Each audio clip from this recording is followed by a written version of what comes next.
नमस्कार दोस्तों, स्वागत है एक बार फिर से हमारे चैनल में। एक मर्डर मिस्ट्री वेब सीरीज की खास बात यह होती है कि यह आखिरी तक दर्शकों को बांध कर रखती है और रोहन सिप्पी की हाल ही में रिलीज हुई search the Naina murder case कुछ ऐसी ही वेब सीरीज में आती है जो न सिर्फ एंडिंग के लिए बल्कि हर अगले सीन के लिए आपको बेताब कर देती है। एक सधी हुई कहानी में मजे हुए एक्टर्स की एक्टिंग इसे और भी ज्यादा दिलचस्प बना देती है। क्या है वेब सीरीज की कहानी? कहानी में कोंकणा सेन शर्मा ने एसीपी संयुक्ता दास की भूमिका निभाई है, जो अपने करियर के कारण फैमिली के साथ वक्त नहीं बिता पाती और इसीलिए वो सब कुछ छोड़कर अपनी फैमिली के साथ अहमदाबाद जाने का फैसला करती है। इतना ही नहीं, वो क्राइम ब्रांच को छोड़कर साइबर सेल ज्वाइन करने वाली है। हालांकि उनके जाने से पहले ही शहर में एक लड़की जिसका नाम नैना है की बॉडी पानी में डूबी हुई एक कार में मिलती है। एक अच्छी ऑफिसर होने के नाते सीनियर उन्हें इस केस की पड़ताल करने के लिए कुछ दिन रुकने को कहते हैं, जिसमें उन्हीं की जगह आए नए एसीपी सूर्या शर्मा उनके साथ इस केस में मिस्ट्री सुलझाने की कोशिश करते हैं। इन्वेस्टिगेशन में आगे पता चलता है कि मौत से पहले कॉलेज फेस्ट के दौरान नैना की उसके बॉयफ्रेंड और बेस्ट फ्रेंड से लड़ाई जो जाती है। दूसरी ओर नैना जिस कार में मिली वो एक पॉलिटिशियन की कैंपेनिंग कार है। वहीं उसी रात नैना अपने एक टीचर से भी मिलने गई होती है। अब इन सब में से आखिर उस रात नैना को किसने मारा, इसका जवाब जानने के लिए मेकर्स ने बड़ा दांव पेंच खेला है, जो आपको सीरीज देखने के बाद ही पता चलेगा। इस वेब सीरीज की सबसे खास बात है स्टोरी टेलिंग और कलाकारों की एक्टिंग। कहानी कहने का तरीका इतना बढ़िया है कि आप इसके साथ ही चलते हैं और अगला एपिसोड देखे बिना नहीं रह पाते। एक मर्डर मिस्ट्री की मजबूत कड़ी ही यही होती है कि ये दर्शकों को बोर ना करे और सस्पेंस के साथ आगे बढ़े, जो काम रोहन सिप्पी ने अच्छे से किया है।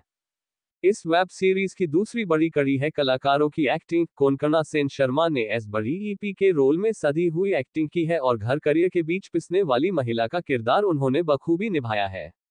वेब सीरीज में उनके कैरेक्टर को सेंटर बनाकर समाज में अभी भी मौजूद पितृसत्तात्मक सोच को भी टारगेट किया गया है। टैलेंट होते हुए अपने करियर को छोड़ घर को प्रायोरिटी देने की सोच एक भारतीय स्त्री की स्थिति की वास्तविकता को दर्शाती है। वेब सीरीज की तीसरी खास बात है कि इससे हर उम्र का दर्शक वर्ग जुड़ाव महसूस करेगा। एक माँ जो करियर और घर के बीच अपने करियर को ज्यादा महत्व देती है और फिर उसे पछतावा भी होता है कि वह अपनी बेटी और पति को समय नहीं दे पा रही है।